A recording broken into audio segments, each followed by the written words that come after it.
بھی حادثے والا ملک ہے، وہاں زلزلے زیادہ آتے ہیں، کبھی کبھی سیلاب آتا ہے، لیکن زلزلوں کی پٹی پر بنا ہوا ہے۔ انہوں نے یہ اہتمام کیا ہوا ہے کہ ہر ضلع میں بہت بڑا ڈیپو بنایا ہوا ہے، کئی 100 ایکڑ پر، وہاں پر پورے شہر کے لیے، مثلا اگر تہران شہر میں زلزلہ آتا ہے اور بحران کا شکار ہو جاتا ہے،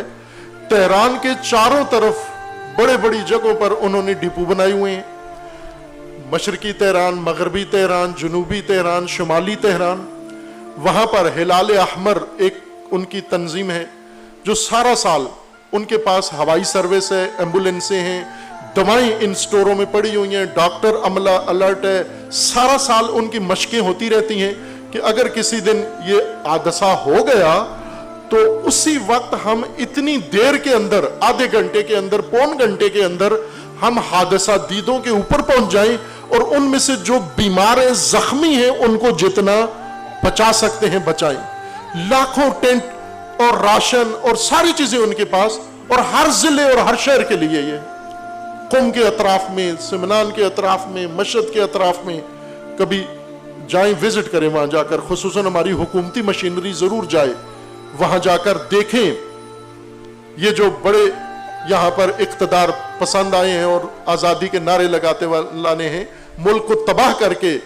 اس تباہی کے اندر ان کے پاس اتنی سخت نہیں ہے کہ ڈوبتے کو جا کے بچا سکیں، شعور نہیں تھا ان کے اندر۔ حضرت یوسف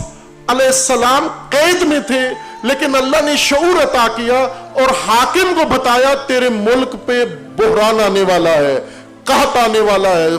بھوک آنے والی ہے، افلاس آنے والا ہے۔ اس نے کہا کیا کروں؟ کہا مجھے موقع دے، میں بحران سے تیرا ملک بچا سکتا ہوں۔ بحران آنے سے پہلے، 7 سال پہلے، بحران آنے سے پہلے انتظام کر لیا۔ جب بحران آ گیا، ساری دنیا بھوک سے مر رہی تھی اور مصر یوسف کا خزانہ ساری بھوکی دنیا کو کھانا کھلا رہا تھا۔ یہ قرآن کا قصہ ہے آپ کا، یہ قرآن کا واقعہ ہے آپ کا، سال ہے۔ اب اگر پاکستانیوں میں یہ شعور ہوتا، قوم میں ہوتا، لوگوں میں ہوتا، آج بھی اگر اس سیلاب سے ہم شعور حاصل کریں کہ وقت آنے سے پہلے کیوں انتظام نہیں تھا۔ میں نے ایک کلپ سنا سیلاب زدہ ایک مومن کا، وہ کہہ رہا تھا کہ ہمیں راشن نہ دو، ہمیں مدد نہ دو، کچھ بھی نہ دو، صرف مشینری دو، گاڑیاں دو، تاکہ ہم پانی کا نکاسی کا راستہ بنائیں،